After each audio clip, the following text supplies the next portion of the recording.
más que suficiente. ¿Por qué? Porque realmente me interesa que sepan que existen quemaduras por rayos, pero realmente las posibilidades que realmente ocurran son muy bajitas, porque al que literal le cae un rayo, literal no vive para contarlo, ¿ok? Entonces, pues comenzamos. ¿Quién empieza? Yo. ¿Tú, Rayo? Bueno, sí, yo comienzo. A ver. Perfecto. Bueno, pues primero que nada, pues buenas tardes compañeros. Vamos a ver el tema de quemaduras. Como ya comentó el doctor, vamos a enfocarnos más en lo que viene siendo las quemaduras térmicas. Bueno, primero que nada, vamos a hablar un poco acerca de la fisiopatología que ocasiona las lesiones térmicas. Como podemos ver acá en la diapositiva, pues la lesión térmica condiciona unas alteraciones homeostáticas tanto locales como sistémicas, llegando al punto de que de no hacer nada correctamente, el paciente puede llegar a un choque por la quemadura y de ahí puede llegar incluso hasta la muerte.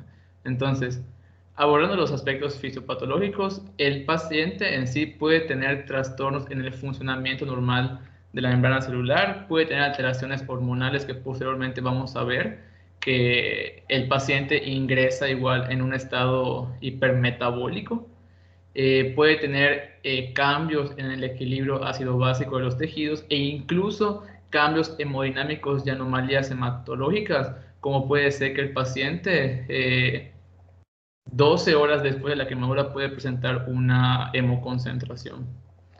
Pues, mande. Bueno, adelante, Ricardo. La que sigue, por favor.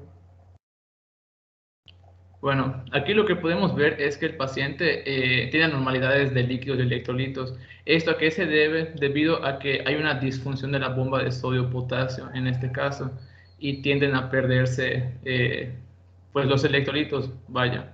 Entonces, la lesión térmica suele ser progresiva, tiene efectos tanto locales como sistémicos.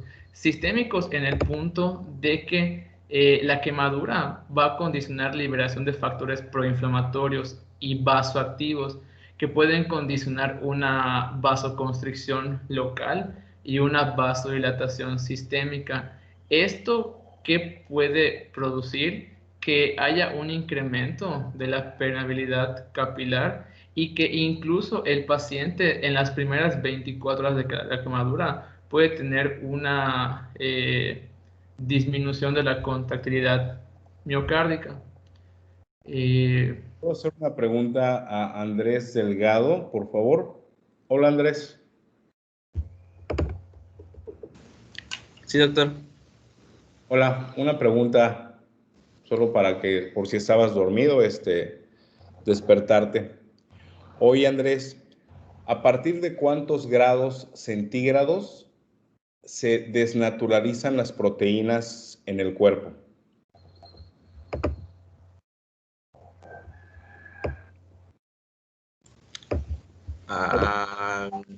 Digo en el cuerpo porque pues estamos hablando de alguien que está vivo. Sí, sí, sí. Pues, O sea, no sé si responda a eso. Yo había leído que en contexto de quemaduras era a partir, me parece, de los 70 grados que ya aparecía una lesión en la piel. Pero no sé si es... respuesta falsa. A ver, vamos a ver. Levanta la manita. Dami. Dami. Pues no estoy tan segura, pero yo había leído que eran 44 grados. Ok. Ay, Rodrigo lo tuvo que poner ahí en el chat. Ok. No, Rodrigo, cuando pregunte algo, levanten la manita preferible o algo, porque pues si no se les acaba el chiste. Te voy a dar un zapper, Rodrigo. Vas a ver. Está bien. Bien, mientras le perdí la atención a quien me contestó que fue Dami, ¿verdad? Sí. Ok. Perfecto. ¿Tú dijiste a los cuántos grados? 44. Exacto, a los 44 grados. Ahora, ¿podrías decirme por qué si en Mérida hemos llegado a los 45 grados, por qué es que no nos morimos? O sea, si en día arriba de los 44 grados las proteínas se desnaturalizan, En teoría, pues estaríamos muertos si aquí hemos llegado a 45 grados. Entonces, ¿por qué es que seguimos vivos si en teoría las proteínas se desnaturalizan y nosotros estamos vivos gracias a las proteínas? Vaya, nosotros somos proteínas con patas. ¿Cuál sería la explicación? Porque ya se acostumbró a nuestro cuerpo. ¿Tú crees? Madre, no me digas eso. A Rodrigo ya le voy a hacer caso porque ya hizo trampa, así que a él le voy a bajar la manita. A ver, Valentina, contéstame. ¿Por qué estamos vivos si hemos llegado a más de 45 grados y las proteínas en el cuerpo se mueren o se echan a perder después de los 44 grados centígrados? A ver, explícame. Pues yo pienso que es por la capa de, o sea, el estrato córneo y todo que tenemos, la queratina, o sea, que tenemos, para que nos protege y mantiene la temperatura de nuestro cuerpo en los niveles adecuados y realmente no aumentamos la temperatura de manera considerable. Más o menos la respuesta, realmente no es como tal. A ver, Saúl, dale, yo confío en ti. Doctor, no sé, pero a ver, por los mecanismos reguladores de temperatura, por ejemplo, en la piel, bueno, aparte de que nos sirve como para aislar la temperatura externa de la interna, también los mecanismos vasoconstrictores para regular la temperatura, la sudoración, por ejemplo. Todos están así como que medio le dan, pero solamente llévenlo a la práctica. La respuesta es bien sencilla, por eso dije, si la temperatura o el clima son de mayor de 44 grados, pues obviamente porque nuestro cuerpo no sube a esas temperaturas, se autorregula. Cuando hace mucho calor, por casualidad te has tomado la temperatura, te has puesto un termómetro, ¿en cuánto estás tú? ¿Te dará fiebre cuando hay temperaturas muy altas? No. Pues no, pues obviamente porque la temperatura del clima o la temperatura externa no tiene nada que ver y no nos afecta porque no tiene nada que ver con la regulación de nuestro cuerpo. Es decir, nosotros, aunque exista mucho calor, tenemos al menos que estar en fuego, literal, o dentro de un horno a altas temperaturas, para que las proteínas de nosotros realmente se desnaturalicen, pero de manera natural, o sea, en un ambiente donde tú estás aquí y la temperatura está arriba de 45 grados, tu cuerpo se autorregula, por lo tanto es que no estamos muertos, ¿ok? Es independiente lo de afuera a lo de adentro del cuerpo. Es lo que vamos a ver hoy, ¿ok? Cómo es que nos echamos a perder con temperaturas altas, en este caso, quemaduras. Tan sencillo y simple, niños. La pregunta fue capciosa. Así que adelante, Rayo McQueen. Gracias. La que sigue, Ricardo. Bueno, acá podemos ver las zonas de lesión tisular, que pues son tres. Tenemos la zona central de coagulación, la zona de éstasis y la zona de hiperemia. Bueno, primero que nada, la zona central o zona de coagulación es la zona que está más dañada. En esta área, las células están coaguladas o están necróticas y justamente en esta zona es donde hay una pérdida irreversible del tejido y tiene que ser, o sea, pues básicamente tenemos que quitarlo, vaya. Luego está la zona de éstasis, que es la que está pues, en la periferia de la zona de coagulación, que pues está caracterizada porque hay una vasoconstricción y hay una isquemia en esa zona. De hecho, creo que por eso ahí se ve que lo pintan como que de blanquito más o menos. Y el tejido en esta zona pues puede ser viable y puede ser no viable, o sea, se puede rescatar o no. Pero, ¿por qué? Porque se puede convertir en zona de coagulación, la zona de éstasis, debido a que o sea, puede estar edematizado, puede estar infectado, o porque hay una perfusión disminuida en que presenta la isquemia. Pero si nosotros perfundimos correctamente esa zona, pues el tejido se puede recuperar por completo, y si no, pues se va a perder y puede avanzar a la zona de coagulación. Y ya por último está la zona de hiperemia, que es la que está más exterior, que pues básicamente es la zona que rodea la zona de éstasis, y pues ella está caracterizada por vasodilatación, debido a una inflamación local, y pues este tejido sí, o sea, es el que pues básicamente sí está a salvo, por así decirlo. La que sigue. Bueno, aquí pues dentro del cuadro clínico pues hay varias cosas que tenemos que tener en cuenta. Las quemaduras se clasifican por su tamaño y por su profundidad. Hay varias formas de clasificarlas. En este caso pues una de las principales y más usadas es la regla de los 9 de Wallace, que pues básicamente es un método que se utiliza para calcular la extensión de quemada que tiene un paciente. Pues básicamente, pues como dice el nombre, la regla de los 9, pues todo pues está dividido en múltiplos de 9. Por ejemplo, las extremidades superiores tienen 9, las inferiores tienen 18%, los genitales tienen 1%, el tórax 18%, la cabeza 9%. Sin embargo, hay otro diagrama que es como que más exacto o específico que se utiliza para los niños. La regla de los 9 sí se puede utilizar para los niños porque pues lo podemos ver en la imagen, en la parte de abajo. Pero hay otra que es el diagrama de quemaduras de Lund y Browder, que es para que es como que más específico para la edad de los niños. Si no me equivoco, hasta los 15 años. Dale la que sigue. Regrésate a la anterior. Allí. Pregunta para Rodrigo. Ahora sí, pero la hablas, no la escribes. Hola, Rodrigo. Hola. Hola. Hablado. Pusieron estas tres zonas de lesión tisular.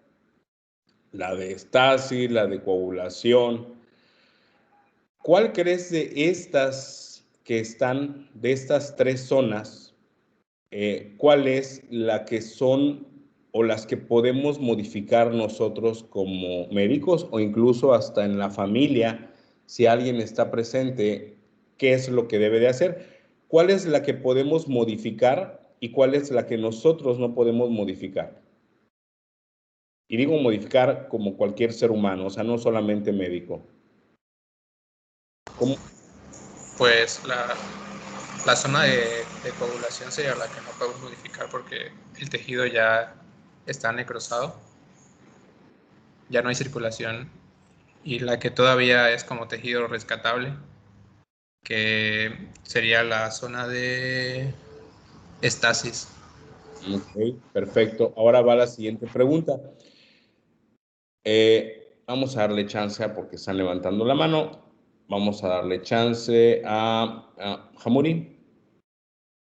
Buenas No tardes, sé si era doctor. para esta tu respuesta, pero vamos a ver. A ver, Jamuri.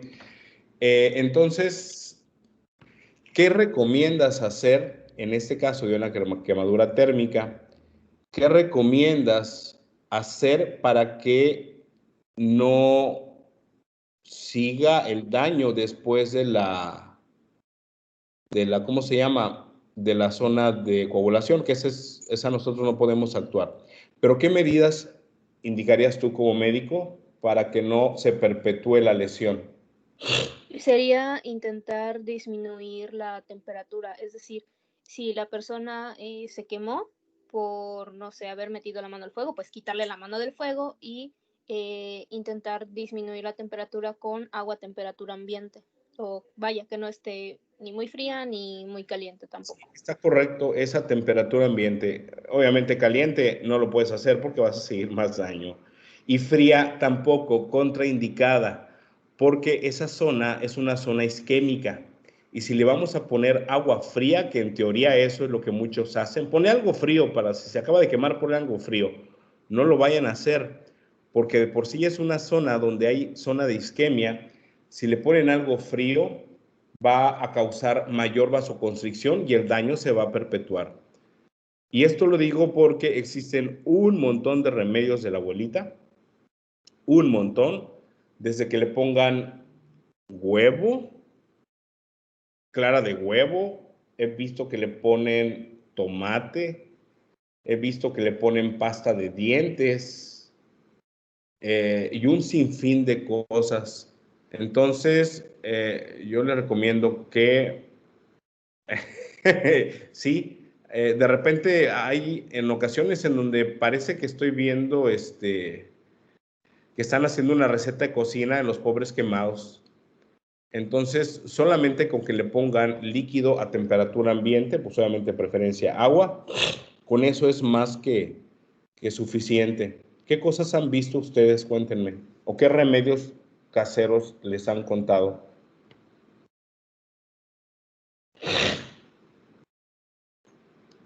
Bueno, ya lo escribí en el chat, pero bueno, mi mamá dice que ponerle agua al sal, perdón, ponerle sal al agua a temperatura ambiente ayuda en algo. ¿En qué? No lo sé, pero eso me hicieron cuando yo me quemé. No hay necesidad que le pongan porque le están poniendo un soluto que al fin de cuentas, acuérdense que es el fenómeno de lo mismo que vimos con el sodio. Es un fenómeno en donde va a pasar el líquido de mayor concentración a menor concentración. Entonces, si le ponen agua con sal, va a jalar líquido de lo que ya está deshidratada la lesión, le va a jalar líquido de ahí todavía. Entonces, yo no lo recomiendo, ¿ok? Mejor con que sea pura agüita solita. Barmicil, Andrés, para después, ¿ok? Después de que pasó la fase aguda, sí lo puedes poner, es válido, pero no en la etapa aguda. Cebolla, ay Dios. Tomate y papa fría, pero ese Rayo McQueen es más para, ya se me antojó para una botanita. Pasta Lázaro. La pasta Lázaro, en realidad, Rodrigo, qué bueno que la mencionas.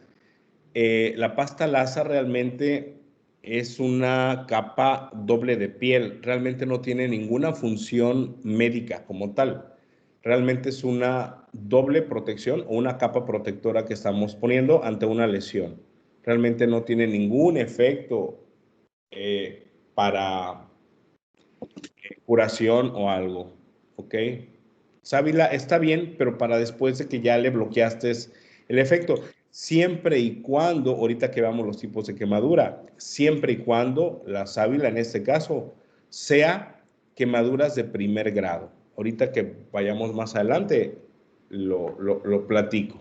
Doctor, eso Mande. de las cremas, sí he visto que lo pongan, pero sería por lo del tejido de granulación, ¿no? Sí, las cremas y todo lo que se tiene que poner después de una exposición aguda son ya para manejo posterior de curaciones, ¿ok? No en etapa aguda. En etapa aguda, no es recomendable, ¿ok?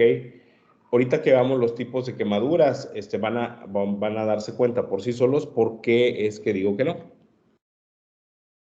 Adelante. Doc, ¿en qué salió el tema de lo del frío?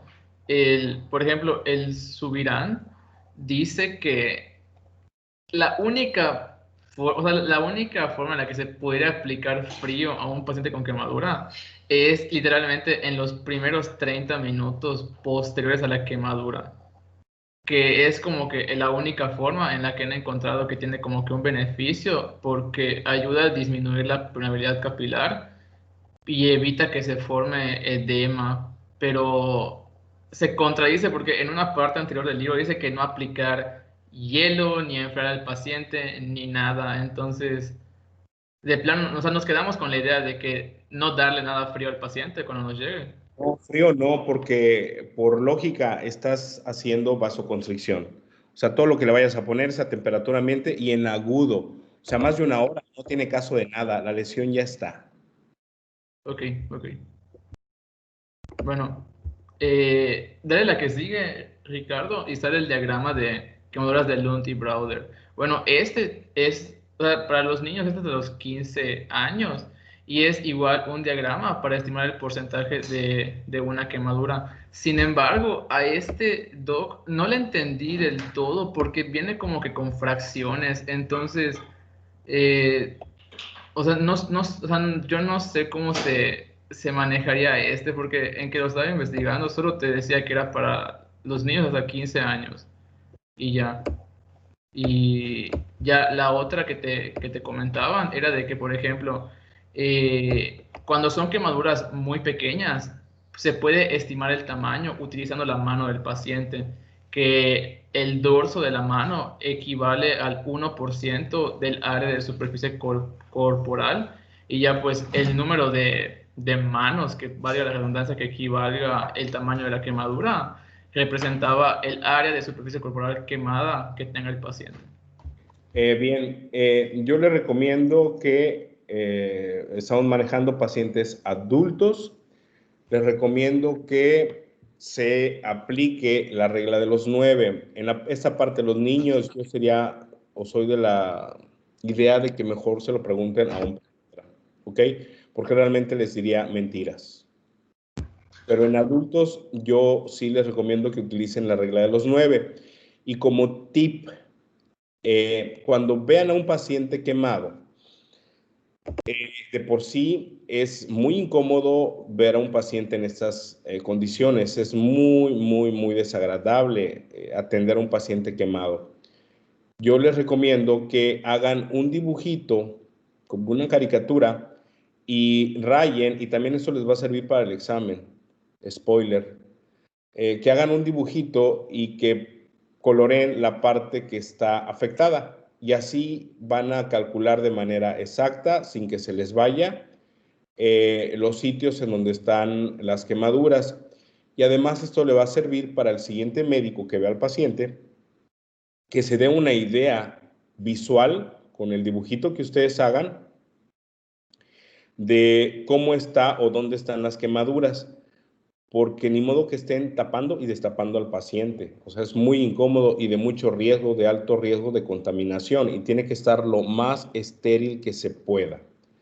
Entonces, el dibujito va a ser tanto de frente como de atrás, para que ustedes pongan dónde está la lesión y puedan sacar de manera más exacta el porcentaje de superficie corporal quemada. ¿Vale? Sí.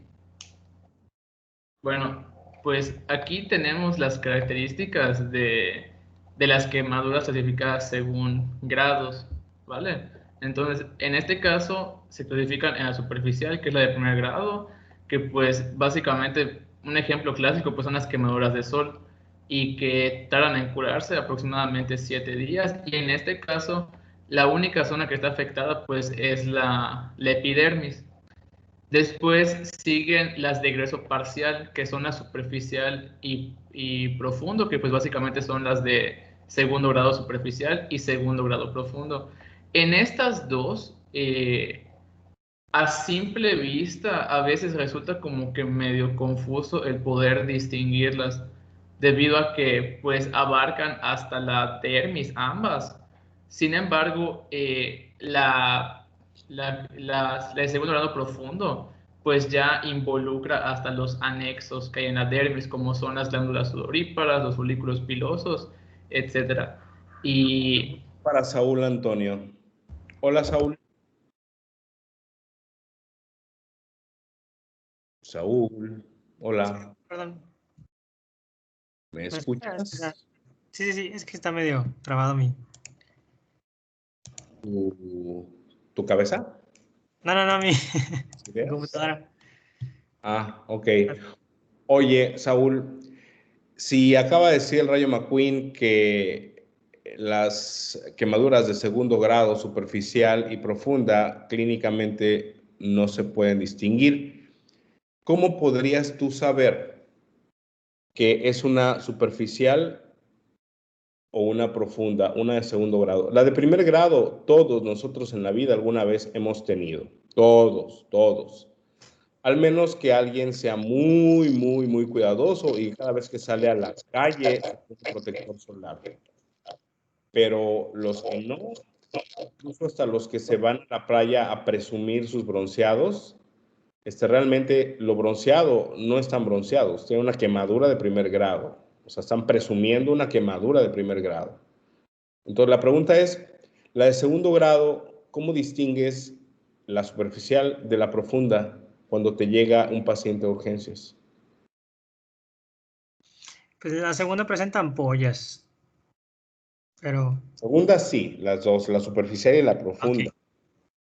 Pero la diferencia entre la superficial, o sea, la quemadura de primer grado, de segundo grado superficial, a la de segundo grado profunda, ¿cómo la podrías valorar? ¿Sería así por ver, por ejemplo, la coloración de la ampolla que se presenta? Falso. A ver, levantó la mano Jocelyn. A ver, Jocelyn.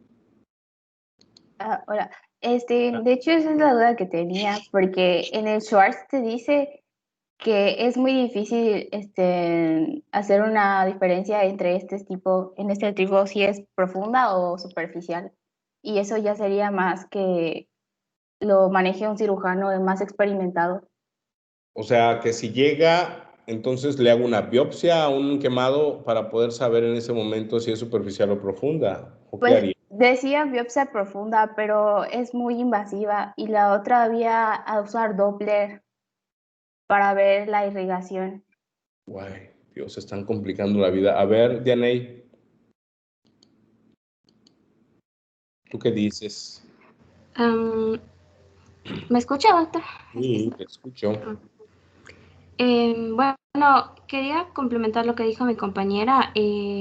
Pues la profunda normalmente tenía, o sea, involucraba lo que ya habían dicho, que las glándulas las glándulas foliculares, glándulas pilosas, las glándulas pilosas, clínicamente sí está bastante difícil, pero en el ATLS recuerdo que decía que normalmente las profundas tienden a ser más secas, un poquito menos dolorosas que las superficiales. Aquí tienen un color como que rojizo moteado y no palidecen al tocarlas. Pero normalmente, como ya habían comentado, se tienden a confundir bastante. Entonces, una de las características que nos ayudarían bastante a diferenciarlas sería el tiempo, por ejemplo, que en las superficiales la curación de estas como que es de 14 a 21 días y las profundas van de 3 a 8 semanas, como está Ok, en la diapositiva, pero pues eso es con base en el tiempo, aunque prácticamente son similares. No sería una biopsia al momento porque pues es demasiado invasivo. bien. Sí. Lo dijiste bien con muchas palabras y te lo voy a simplificar. Ok, bajen la manita los demás, ya estuvo aquí esto. No vamos a poder distinguir clínicamente entre una superficial de una profunda. Clínicamente es prácticamente imposible porque las dos lesiones visualmente van a ser muy parecidas, tanto en tamaño, en forma, en ampollas. Puede o no puede dolerse. La verdad es que sí les duele y les duele un montón. Pero pues clínicamente pues no vamos a poder hacer una biopsia. Por lo tanto, no se sabe en el momento cómo va a ser, si es superficial o profunda. Lo que nos va a decir si fue superficial o profunda va a ser el tiempo de curación. Si se curó en menos de 2 semanas, estuvimos ante una quemadura de segundo grado superficial. Si en 2 semanas la lesión no ha curado, estamos ante una de segundo grado profunda, ¿ok? Entonces, clínicamente, así es como podemos hacerlo. Ahora, si alguien tiene ya en la evolución la manera de hacer una biopsia o algo, pues bueno, se vale. Pero así nomás, no. Es el tiempo la única forma. Muy bien, Rayo McQueen, tu respuesta la dijiste acá, es correcta, ¿ok? Entonces, nada más para que ustedes lo sepan, clínicamente no se estresen. Realmente, con que digan segundo grado a secas, ya con eso están bien servidos. O sea, porque el tiempo es lo que nos va a marcar la diferencia. Y como punto agregado, legalmente, es decir, a nivel jurídico, una lesión que sea producida por alguien, es decir, que ustedes reciban un golpe, que hayan tenido una herida, lo que sea, que ustedes hayan sido agredidos físicamente, menor de 2 semanas, prácticamente al delincuente lo dejan libre. Es decir, no te pasó nada y ya, solo cálmate y vete a llorar a tu casa. Pero si la lesión duró más de 2 semanas, entonces sí, el implicado ya no tiene derecho a fianza. Entonces, eso es como un tip que se los doy para que más o menos lo tengan también ustedes en cuenta y no se les olvide. Adelante, Rayo. Claro. Bueno, pues continuando, pues como ya comentó el doctor, pues las superficiales y profundas de segundo grado, pues menos de 2 semanas fue superficial, más de 2 semanas fue profunda.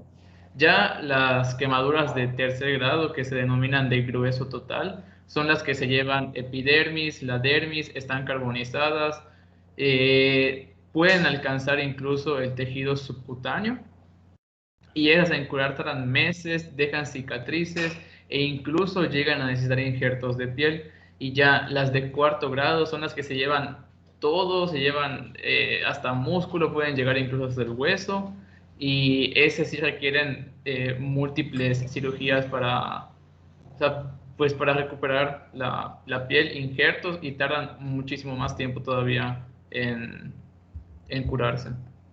¿Lo que sigue, Ricardo? Aquí pues tenemos algunos ejemplos, por ejemplo, la que está arriba a la izquierda, no sé si Ricardo lo puede mostrar con el cursor, con el puntito rojo.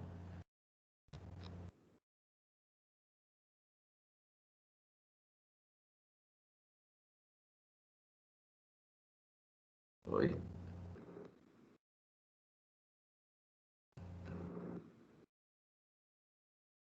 Estamos viendo el cursor.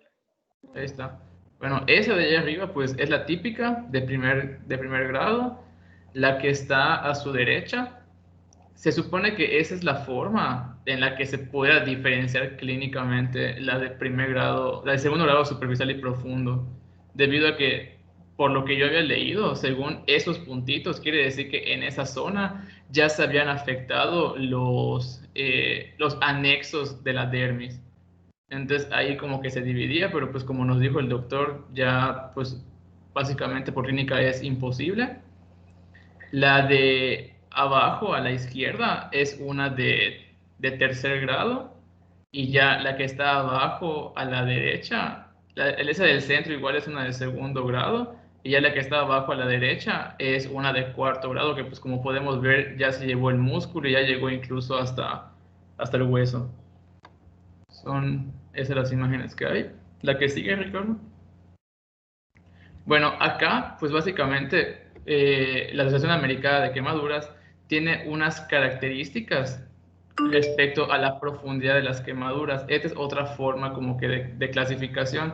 Aquí las ponen como si fueran quemadura menor, quemadura moderada o quemadura mayor. Y pues básicamente dependiendo de la que tenga el paciente, es ambulatoria, se trata en el hospital, o literalmente hay que llevarlo a un centro de tratamiento de quemaduras.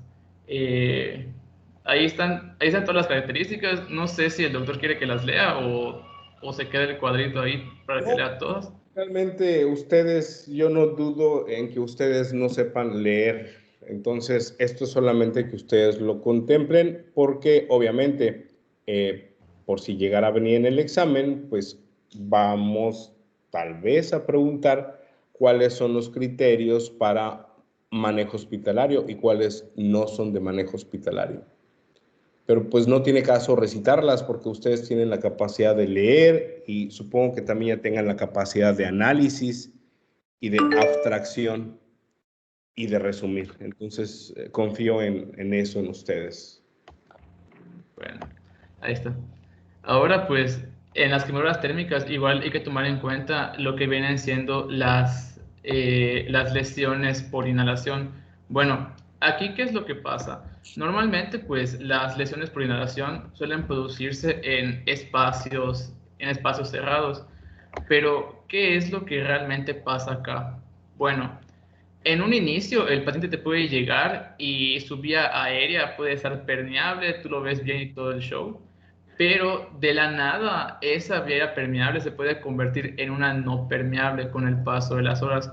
¿Por qué? porque los productos que salieron de la combustión del incendio en el que estuvo el paciente, por así decirlo, pueden condicionar un edema rápidamente progresivo en la vía aérea, y a su vez estos mismos productos pueden producir un broncoespasmo por irritación.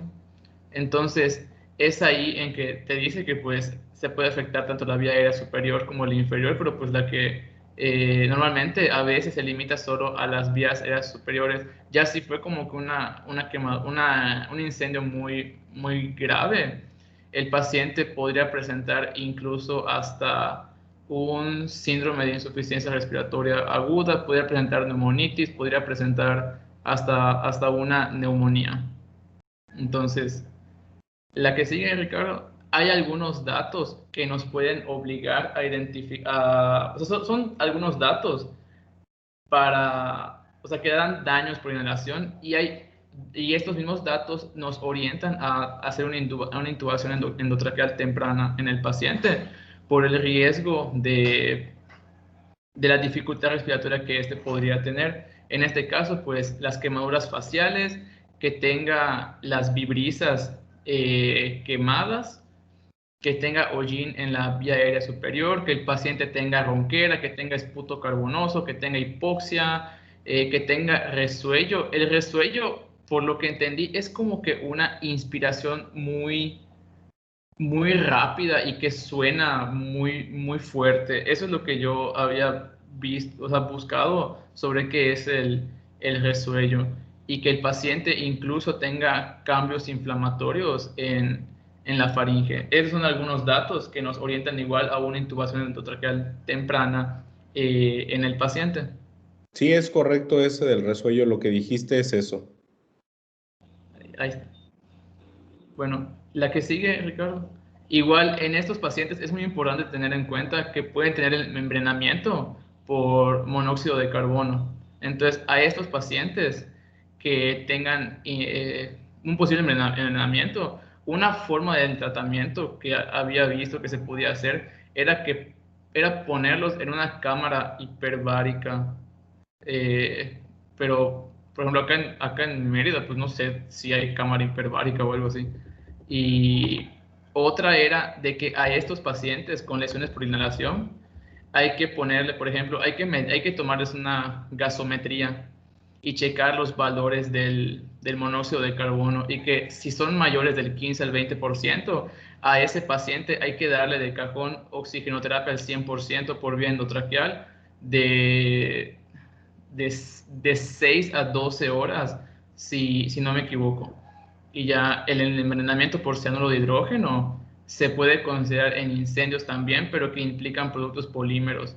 Por ejemplo, la lana, la seda, poliuretano y el vinilo.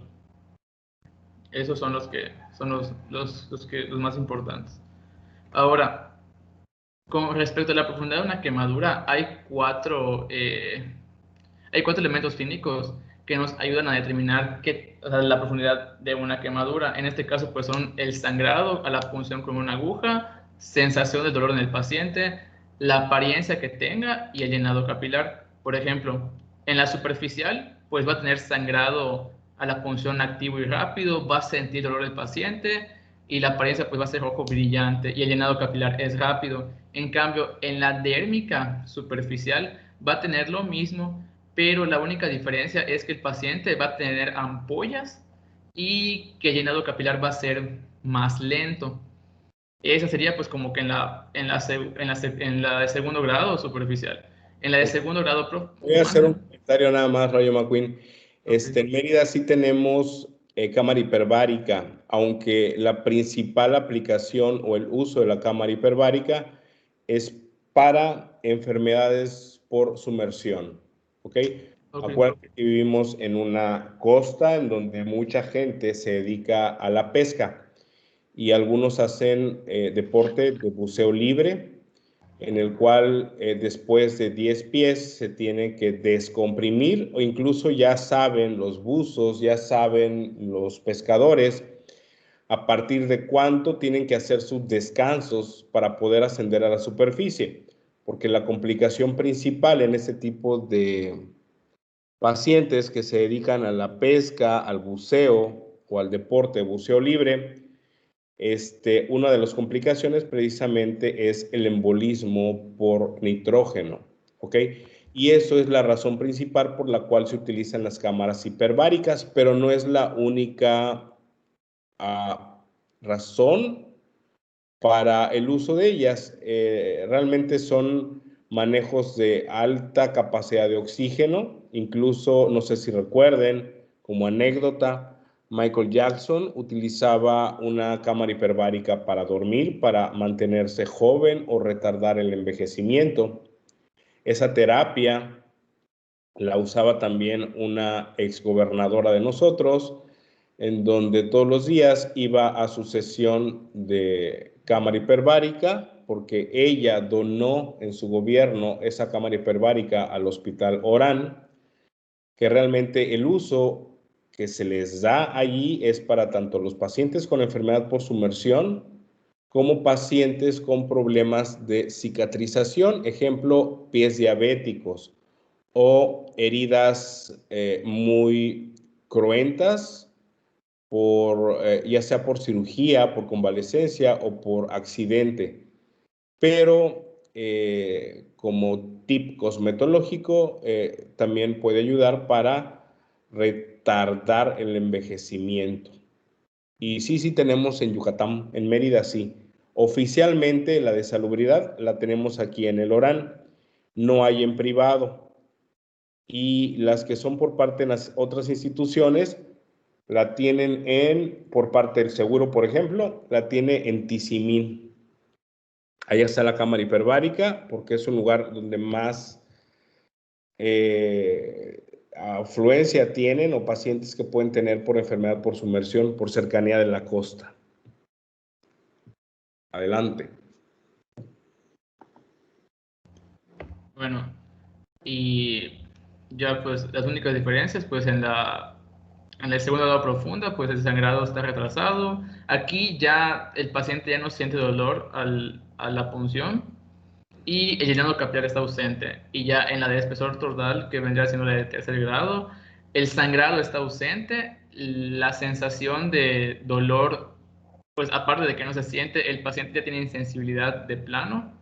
La apariencia ya aquí ya está blanca, ya no es rosa ni roja, y el llenado capilar ya está ausente también. Esas son las otras formas para determinar la profundidad de la quemadura. La que sigue, Ricardo. Bueno, aquí ya vamos a ver lo que viene en el tratamiento específico del paciente por una quemadura térmica. Se divide en tres apartados, que son los cuidados prehospitalarios, la reanimación y estabilización en la unidad de urgencias y el ingreso o traslado a un centro especializado de quemaduras. Bueno, la que sigue. En los cuidados prehospitalarios, pues principalmente lo principal que se debe hacer es detener el proceso de combustión. O sea que, como ya hemos visto en las zonas, que la zona de éstasis pueda avanzar a lo que viene siendo la zona de coagulación, vaya. En este caso hay que establecer una vía aérea. Esto se debe hacer en todos los pacientes en que hayan tenido una quemadura térmica, sobre todo si el paciente tiene datos de quemadura por inhalación. Hay que hacer reanimación con líquidos, que ahorita más adelante les voy a explicar. Hay que aliviar el dolor pues, con analgésicos. Pueden ser opiáceos o AINES, dependiendo del tipo de quemadura que tenga el paciente. Hay que proteger la herida. Hay criterios específicos para que el paciente sea referido a hospital, y la revisión primaria, que es identificar y tratar los peligros que el paciente pueda presentar de muerte, en todo caso de que, por ejemplo, la herida se haya contaminado o esté infectada, y la revisión secundaria, pues, que es de nuevo la evaluación del paciente de cabeza a pies. La que sigue, Ricardo. Bueno, estos son los criterios de hospitalización del paciente. Ya pues a grandes rasgos, pues las quemaduras de tercer grado, que son las de brazo completo, las eléctricas de una vez igual se hacen a la referencia, las químicas, las lesiones por inhalación igual, las lesiones que son aquí no sé si aparece o no, pero hay las lesiones que son mayores del 25% de la superficie corporal total. el paciente que tenga quemaduras y tenga trastornos médicos preexistentes, que el paciente tenga o sea, lesiones por quemadura en el paciente con un traumatismo concomitante, por ejemplo, que tenga fracturas y así. En niños, lesiones por quemaduras en niños y lesiones por quemaduras en pacientes que requieran una intervención especial social, emocional o rehabilitación a largo plazo.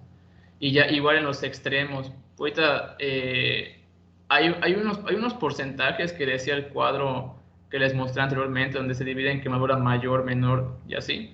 Que, por ejemplo, si no me equivoco, te decía que el 20%, si la persona tiene menos de 10 años o más de 50 años, se considera una quemadura mayor si el paciente tiene más del 20% de la superficie corporal total quemada. Pero si el paciente tiene entre los 10 y los 50 años, tiene que ser mayor del 25%.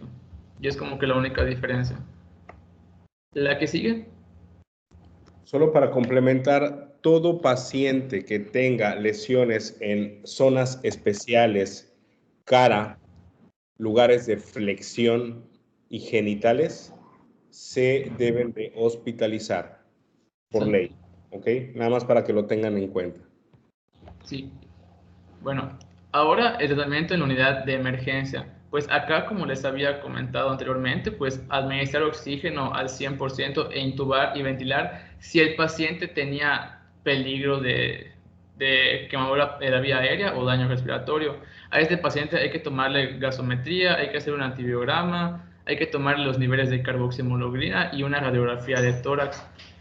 Pues hay que supervisar la saturación de oxígeno, signos vitales, hay que ponerle líneas IV para pasarle fluidos en áreas que no estén quemadas y hay que utilizar las fórmulas de quemaduras. ¿Estas cuáles son? Hay dos, que es la fórmula de Parkland y la fórmula, si no me equivoco, es la de Braxter, pero la que no puse la de Braxter en las diapositivas, porque decía que la más utilizada es la de Parkland. Entonces, aquí están las dos fórmulas, que es la de Parkland para adultos y la de Parkland para niños.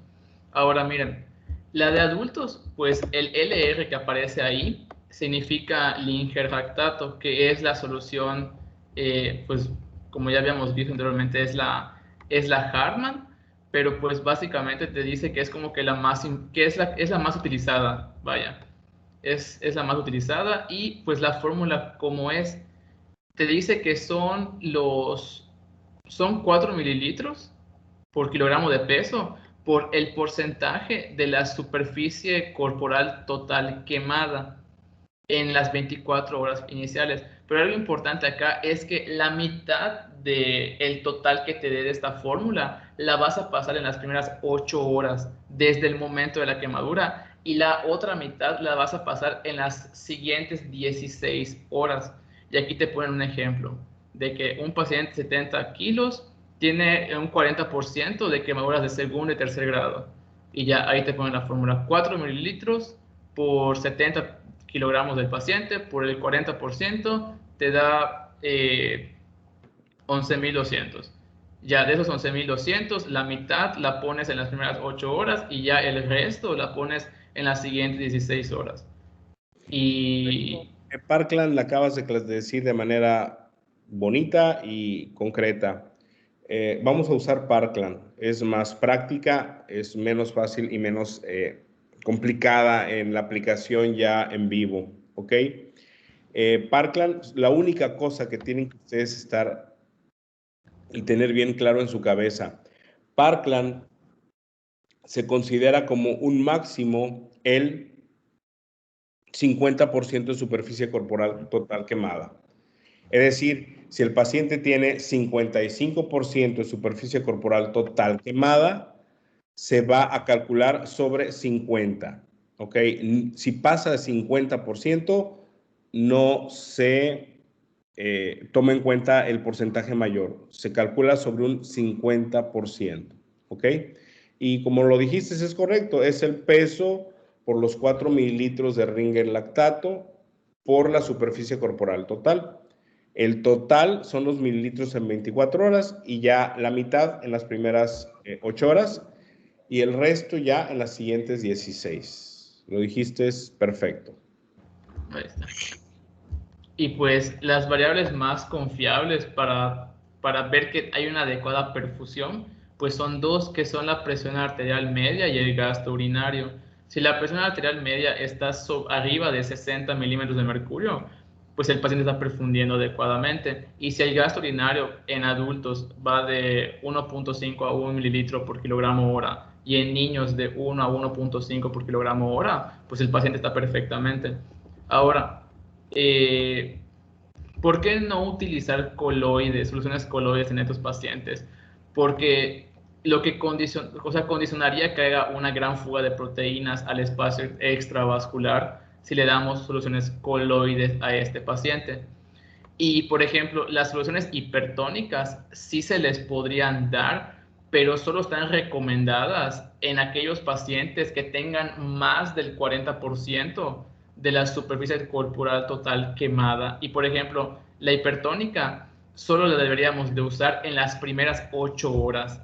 Ya las otras 16, como por ejemplo aquí en la fórmula de Parkland, ya serían cristaloides. Solo las primeras 8 podríamos utilizar la hipertónica. Y esta parte pues ya está. Ya las que siguen, pues por ejemplo, al paciente se le puede poner compresas frías si la quemadura es pequeña, y en las quemaduras ya muy grandes se les puede poner vendas, se les debe de poner vendas secas estériles. No se les debe de poner los apósitos con solución salina porque le pueden dar hipotermia al paciente. No darle antibiótico empírico al paciente, ni sistémico ni tópico, por nada del mundo.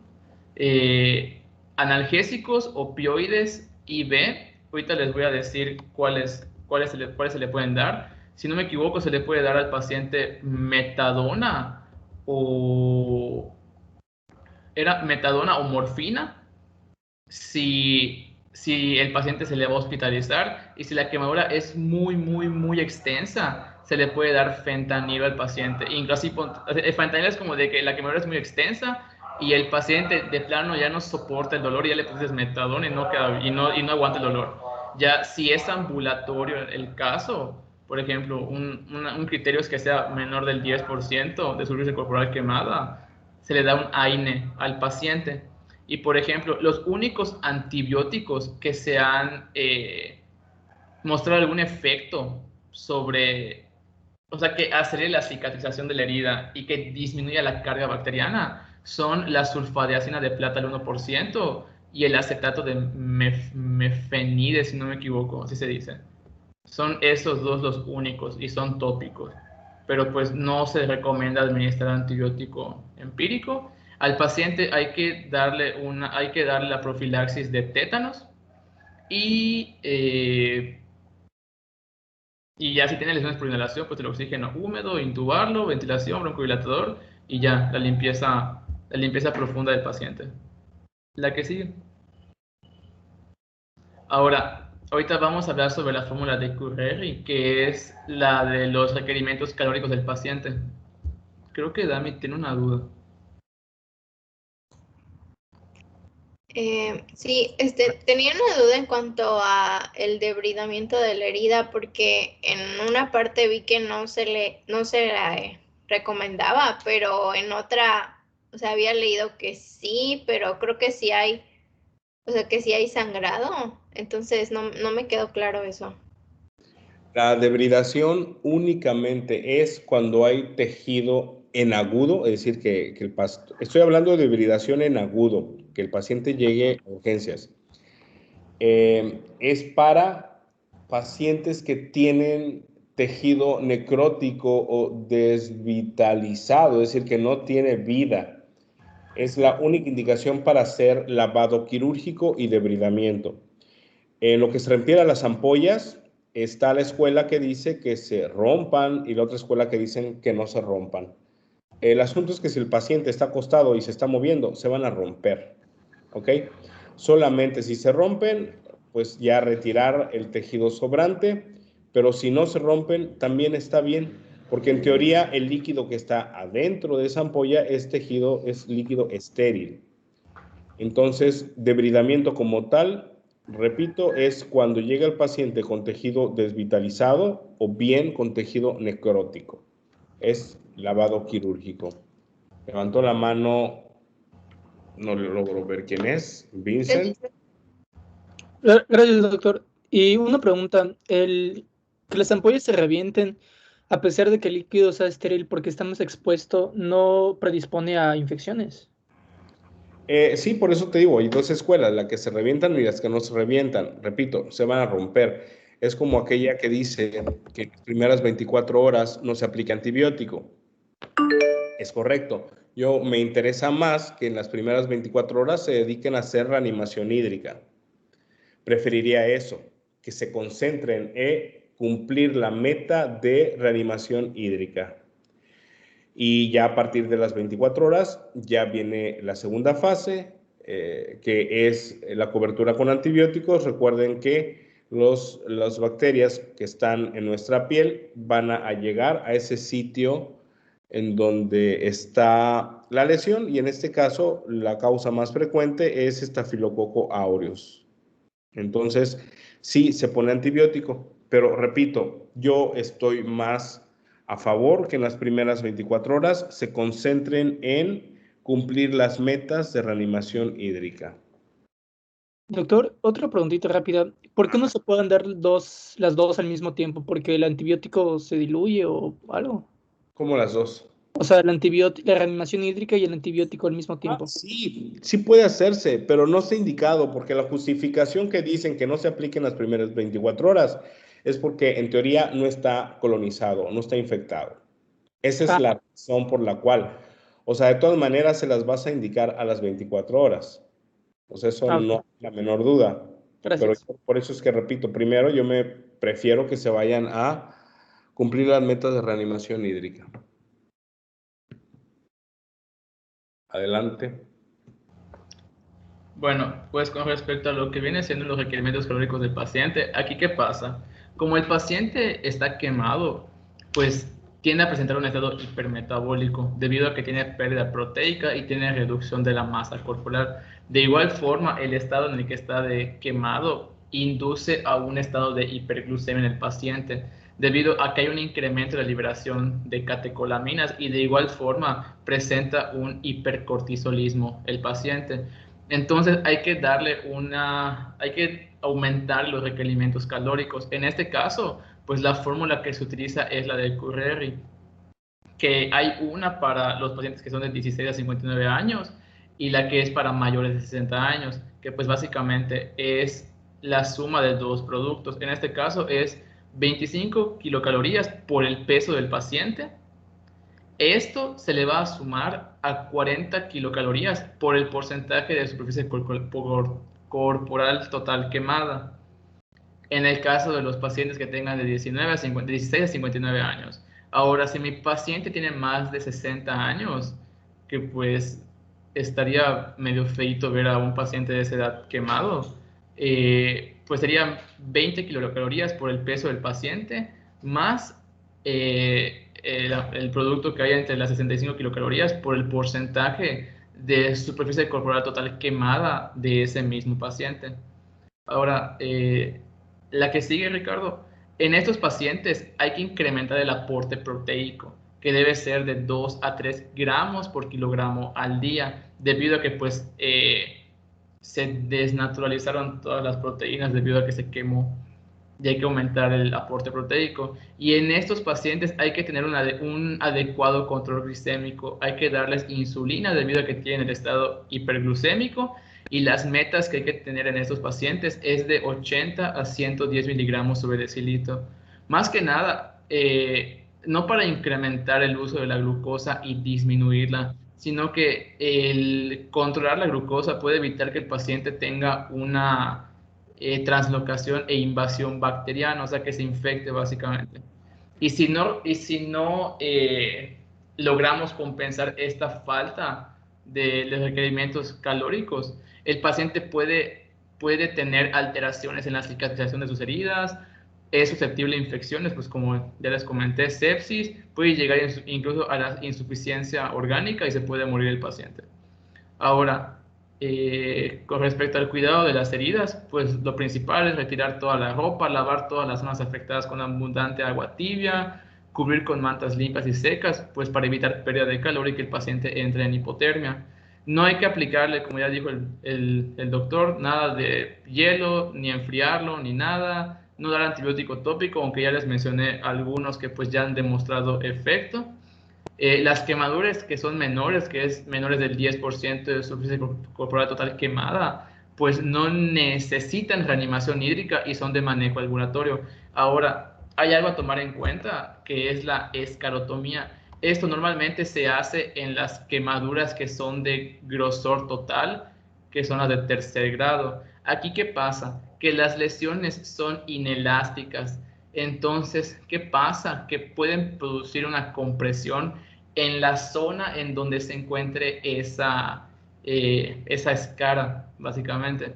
Entonces, por ejemplo, si el paciente tiene esa lesión y aparte yo lo estoy reanimando hídricamente, pues ¿qué va a pasar? Que el paciente va a desarrollar un edema tisular porque se está acumulando y va a incrementar la presión y va a alterar la circulación periférica y el paciente puede desarrollar incluso un síndrome compartimental. En estas situaciones, pues al paciente hay que hacerle una esclerotomía, que pues básicamente es una incisión que se hace a lo largo, de forma longitudinal a la herida. Esto pues para liberar la presión, ya que la isquemia tisular, o sea, la isquemia muscular aparece principalmente cuando se superan si no me equivoco, los 25 milímetros de mercurio. Entonces, por eso es importante hacerle la esclerotomía pues a este tipo de pacientes. Y ya, pues, el manejo ambulatorio del paciente, pues, es posible cuando la reanimación hídrica, pues, no es necesaria o se ha completado, el paciente es capaz de mantener su equilibrio hídrico vía oral, el cuidado y la curación de las heridas se puede hacer de forma ambulatoria, el control de analgésico, o sea, el control analgésico se puede hacer vía oral, y pues se le puede dar seguimiento periódico al paciente, dependiendo igual del apoyo familiar que éste tenga. Bien, nada más para cerrar, la escarectomía está indicado para una de las complicaciones de los quemados, que es el síndrome compartimental. Entonces, en el momento que la perfusión distal no existe, y eso es muy fácil de poder ver, que empieza a crecer el perímetro circunferencial, obviamente esto va a impedir que la circulación llegue de manera efectiva. Es para esto que es la indicación de las escarectomías. Y la razón es muy simple. Acuérdense que todos los grupos musculares están empaquetados en fascies. Todos, ¿ok? Por lo tanto, si incrementan por un proceso inflamatorio, la fascia va a hacer que no puedan distenderse y va a hacer que se comprima la parte interna, y esto es lo que ocasiona que no haya irrigación distal. Por eso es que se tiene que abrir literal la fascia para que la circulación siempre se mantenga permeable. ¿Okay? Esto es muy aparatoso visualmente y hacerlo es muy desagradable, pero es la única manera de poder salvarle la extremidad a un paciente con este tipo de complicación.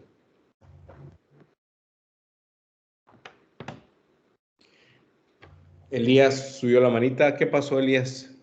Sí, Doc, tengo una duda. Leí que también se podían utilizar apósitos sintéticos, pero en primera no sé si, obviamente me imagino que son más caros que una manta seca, y segundo no sé si hay algún beneficio en cuanto a usarlos, porque vi que algunos habían, o sea, dependiendo del apósito pueden ser incluso son como, ayudan a la granulación del tejido, entonces no sé. Hay algo mejor para que veas que estamos realmente en el futuro, nos alcanzó. ¿Qué crees que existe ya? Incluso en México ya existe. ¿Células madre? Eso en teoría. La piel de pescado. La tilapia. ¿Cuál? Tilapia, ¿no? ¿Qué es tilapia? No lo sé. Cuéntame qué es eso. No sé qué sea. Bueno, hace como unos años, sí, ya años, había visto que en Brasil se estaba utilizando un nuevo método para quemaduras, en donde usaban la piel de pescado tilapia, obviamente ya tratada. Ok. Ajá. Pues, ¿qué crees? No, es sangre, perdón. Es piel humana. Tal cual, piel humana. Y que se pide por metros. Es un banco de piel que ya existe y lo está manejando la UNAM y el Politécnico, precisamente para pacientes quemados, en donde puedes agarrar un pedacito de piel, la mandas a cultivar y pides cuántos centímetros cuadrados o metros quieres de esa piel. Y esa es la que le pones al paciente. Entonces el futuro nos alcanzó, que es el cultivo de piel del mismo paciente, y así garantizan que obviamente jamás va a tener rechazo. Solo imagínense el costo. Es el único dato curioso, ¿no? No sé en cuánto está el centímetro cuadrado, pero pues ya está aquí en México, repito, y lo tenía inicialmente el Politécnico y ahorita ya también lo tiene la UNAM. Así que ya pueden comprar su piel el que quiera. Bueno, creo que Laura tiene una duda. ¿Qué hagamos? ¿Qué hacemos? ¿Qué pasó? ¿Quién pasó? ¿Quién levantó la manita? Levantó la manita. Laura, ¿qué pasión? Yo tenía una duda, pero no sé si es o sea, no comprendí bien, pero decía que cuando un paciente tiene pues estas quemaduras, lo que se tiene que hacer a los 30 minutos es poner mantas secas, pero y vas poniendo sobre estas mismas mantas, ¿no? Vas poniendo más y más, ¿no? Pero mi duda es, después de estos 30 minutos, cuando tú lo ingreses a tu paciente, esas mantas, bueno, siento, se van a pegar a la piel, ¿no? Digo, ¿qué va a suceder después de esos? ¿Los van a tener que retirar o qué es lo que procede? No, pero no se pone de manera directa. Generalmente toda lesión que es con quemadura, generalmente se colocan húmedas o vaselinadas, obviamente estériles, ¿ok? Obviamente al retirar, pues si no están húmedas antes los sitios donde van a colocar las apósitos, gasas o mantas o lo que sea, imagínate al despegarle, primero el dolor. Es muy, muy feo el dolor de los pacientes quemados. Es muy desagradable atender a un paciente quemado. A mí, si me dijeran ¿qué no quieres atender? Y me pusieran a escoger, yo escogería no atender a pacientes quemados. Es muy, muy, muy desagradable. Y tuve la desgracia o fortuna, no sé cómo llamarle, de que me tocó a mí atender en el 2004 a los pacientes que tuvieron expuestos a la explosión de cohetes en este lugar del Estado de México, que se me olvidó cómo se llama, Tultitlán, y me tocó atender a los pacientes más graves con quemaduras en el hospital de Lomas Verdes, en el Estado de México.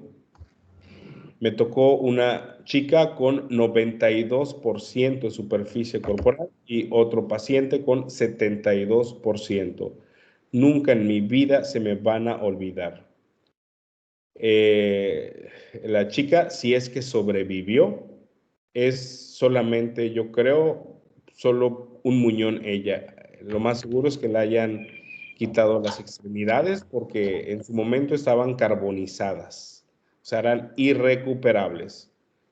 Entonces, si es que sobrevivió esa chica, lo más seguro es que sobreviva sin piernas y sin manos. Bueno, brazos por completos, ¿no?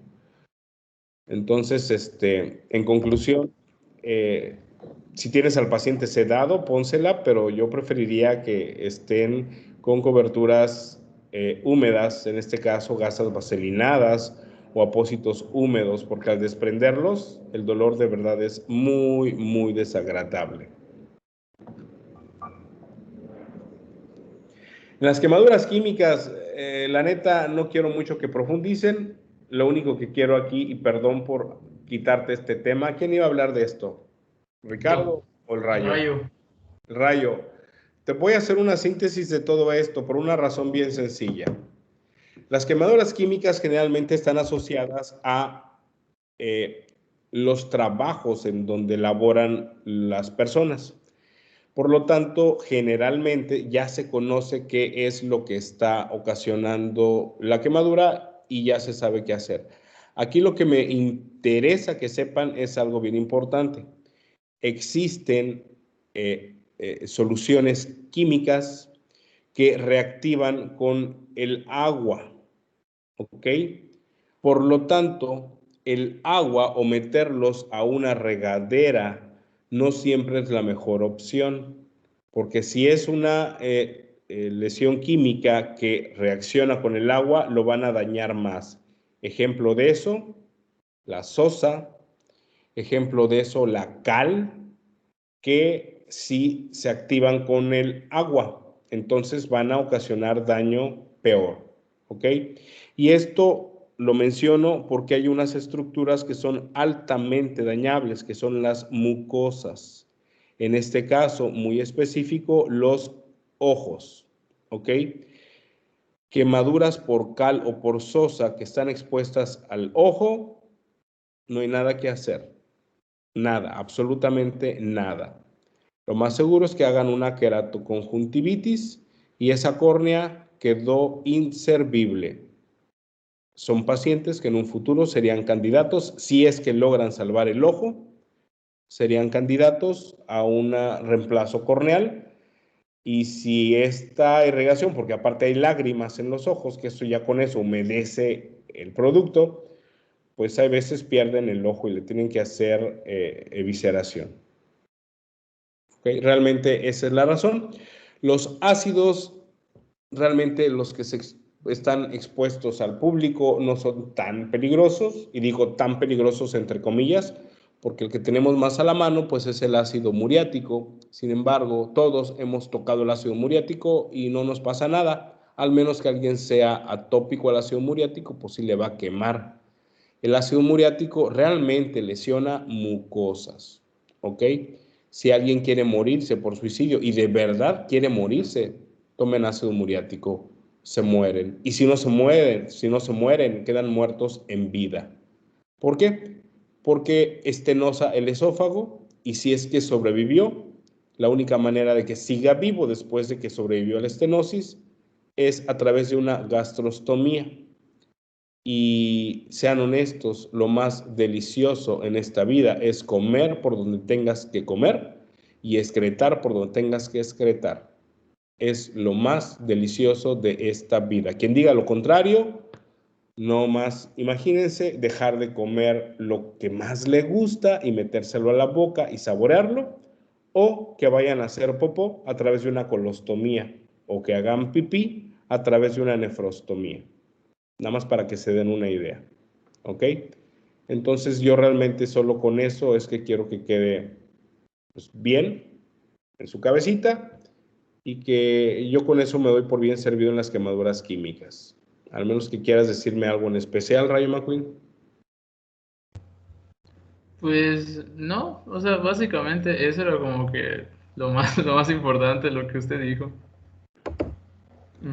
Pues sí, ahí realmente no hay mucho que hacer. O sea, nada más hay que verificar que no hay que ponerle agua a todo, hay que verificar qué fue lo que estuvo expuesto, porque si no le vamos a dar en la torre.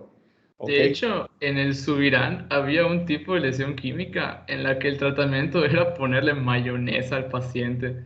Guay, ¿esa cuál es? Cuéntame. Creo que era la de alquitrán, una cosa así decía. Ahorita la busco y la mando acá en el chat, pero esa sí estaba medio rara. Ok, si esa no me la sé. Ahí me la Sí, mandas. ahorita lo mando.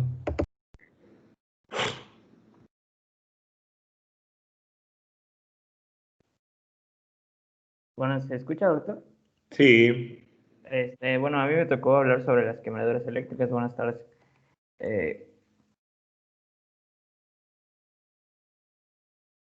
Bueno, las quemaduras eléctricas, como mencionó usted, igual es un concepto un poco más importante que las de las químicas porque tienen un mecanismo de lesión diferente, tanto al de las quemaduras térmicas como las como en las químicas.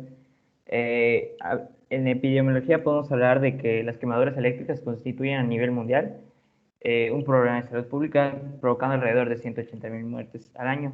Representan en un global el 4% de los ingresados al centro de quemados, y generalmente están asociadas, como puede concluirse, como puede deducirse, están asociadas a un ambiente laboral en el que se trabajan con líneas de alta tensión, líneas eléctricas, ¿no? Del cableado eléctrico, entre ellos los electricistas, trabajadores de construcción y bomberos. Definiciones. Esto era importante nada más como para entender ciertos mecanismos de las corrientes. O sea, son definiciones físicas, ¿no? de la electricidad como tal. No sé si quiere que lo explique, lo podemos saltar, nada más mencionar como tal cuáles son las más peligrosas, por ejemplo, el tipo de corriente que es más peligrosa. Pues nada más aquí comentar que las de peligro como tal de corriente eléctrica son las de alta tensión. Las de alta tensión solamente lo maneja la Comisión Federal de Electricidad, o Pemex, y son cables que prácticamente no podemos alcanzar nosotros. Son los más altos que estamos y la corriente va arriba de los 1000 voltios. ¿Ok? Lo que tenemos en casa, ¿qué corriente es? Sí, eso iba a mencionar un poco más adelante. Por ejemplo, las lesiones, las quemaduras por eléctricas se pueden clasificar arbitrariamente de bajo voltaje y alto voltaje. Debajo de 1000 se considera un bajo voltaje y arriba de 1000 voltios se considera una de alto voltaje. Sin embargo, a partir de los 600, 800 voltios ya existe un daño considerable, o sea, ya es un voltaje muy considerable que puede causar un daño muy extenso. Entonces, esto es en cuanto al voltaje. La resistencia es importante porque la resistencia que ejercen los diversos tejidos a la electricidad causa que el mecanismo de lesión de esos tejidos sea diferente. Por ejemplo, aquí estos son medidas generales. En los huesos, la resistencia se mide en ohms. Como vemos, los huesos no conducen casi nada a la electricidad, y la piel seca como tal igual es un buen aislante, no buen aislante, tiene una buena resistencia de la conducción eléctrica.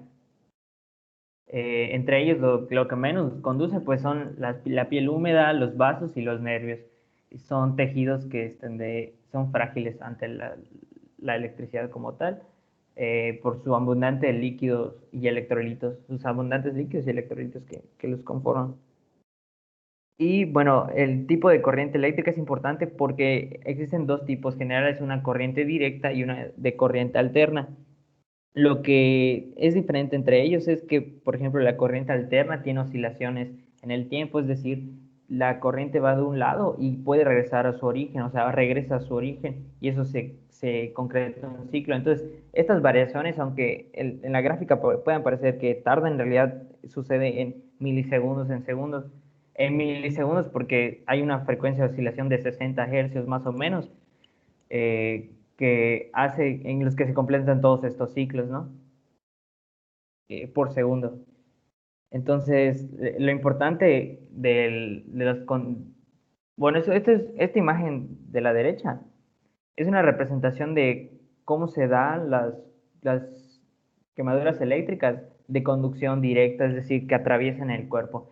Tienen diversos caminos que pueden atravesar, ya sea de un brazo a otro brazo, una que atraviesa casi todo el cuerpo en una dirección en diagonal, porque las quemaduras eléctricas tienen una característica que tienen una entrada y tienen que tener una salida, porque buscan los tejidos de mayor resistencia a los de menor resistencia hasta que encuentran una salida. Pues mencionaba, lo importante de esto era el efecto de la corriente alterna. Y la corriente alterna es aquella que puede causar más daño que la corriente directa, y esto es porque tiende a causar diferentes manifestaciones que la corriente directa, porque generalmente cuando la corriente directa para causar un daño tiene que ser de un voltaje muy alto, y cuando esto es así, ocurre una descarga que te aleja de la fuente de energía. En cambio, con la corriente alterna no es así. Con una corriente alterna, aunque el voltaje no sea tan elevado, si se tiene un amperaje que es diferente, el amperaje se refiere tanto al voltaje como a la resistencia de los tejidos por donde pasa. Es una relación, una división. Entonces, con un voltaje, aunque no sea muy alto, pero la resistencia es baja, va a tener un amperaje que está hasta la derecha, que podemos ver ya desde 30 miliamperios, ya puede causar un fallo respiratorio en el cuerpo. Esta tabla es muy, muy esquemática de lo que puede, de las escalas, ¿no? Del voltaje, no del voltaje, de la corriente eléctrica, de la corriente alterna. Una pregunta, José Ricardo. Sí. ¿De qué se muere un paciente que presenta una descarga eléctrica? ¿De qué se muere en el sitio en donde ocurrió el evento? Generalmente se muere por falla cardíaca, por arritmias cardíacas o por ya un paro cardíaco, cardiorrespiratorio. Ok, la respuesta fue la mitad. Lo que dijiste fue al inicio fue correcto. El paciente que en el lugar donde recibe la descarga eléctrica, en ese lugar la muerte es por trastornos del ritmo fatal. ¿Ok? Y eso lo digo por una razón. Cuando les llega un paciente con quemadura eléctrica al hospital, no vayan corriendo a hacer un electro, ¿ok? El paciente que tuvo trastornos eléctricos, ese ya se murió, no llegó al hospital. Obviamente va como parte del protocolo, pero si llegó al hospital vivo, les aseguro que por lo menos trastornos del ritmo no tiene, ¿ok? Al menos que el paciente no lo sepa y que él ya tenga trastornos del ritmo previos. Ejemplo, fibrilaciones auriculares, ejemplo, extrasístoles supra o ventriculares, algún síndrome de preexcitación, algún síndrome de repolarización precoz, que esos ya vienen en paquete y que pues en ocasiones nadie de nosotros lo sabemos. Entonces, pues sí es por eso recomendable que se le haga una electrocardiograma ya cuando esté en el hospital, pero no es de suma urgencia. Repito, porque el que se murió de trastorno del ritmo ya se murió y ese no llegó al hospital, ¿ok? Paramos por hoy esta clase porque tengo una siguiente clase ahorita a las 6:10, entonces para echar un respiro. Y terminamos esto el día jueves. El jueves toca el tema de litiasis y hiperplasia. Ah, perfecto. Ese día tranquilamente. Litiasis, lesión renal. No es. Sí. Litiasis renal, hiperplasia prostática. La neta, eso es en 10, 15 minutos. Es un tema que realmente no hay mucho que hacer de él porque no hay mucha ciencia. Prefiero mejor dar los tips que faltan de quemaduras, porque aquí sí me interesa más que se les quede lo que es de quemadura eléctrica. Prefiero terminar bien esto.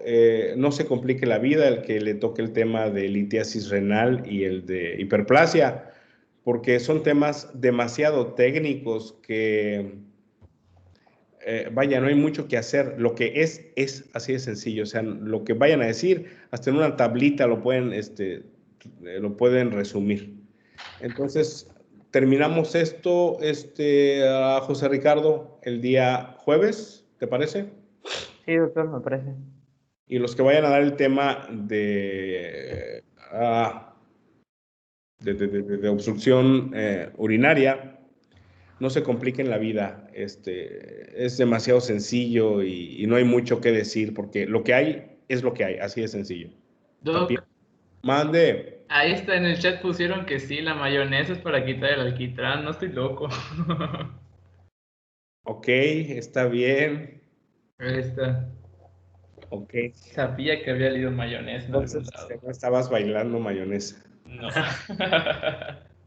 Ok, perfecto, gracias. Hoy aprendí algo. Gracias, Rayo. Todos los días aprendemos. Qué bueno que ya lo aprendí. Igual ya se puede venir en el examen por aportación tuya, ¿eh? Si se portan bien, depende cómo se porten. Yeah. Muy bien, niños. Entonces, nos vemos y hablamos el día jueves. Perfecto. Listo, doctor, gracias. Sí, doc. Ahí está. Bueno, Hasta gracias. luego. Bye. Gracias, doctor. Bye. Bye. Gracias, doctor.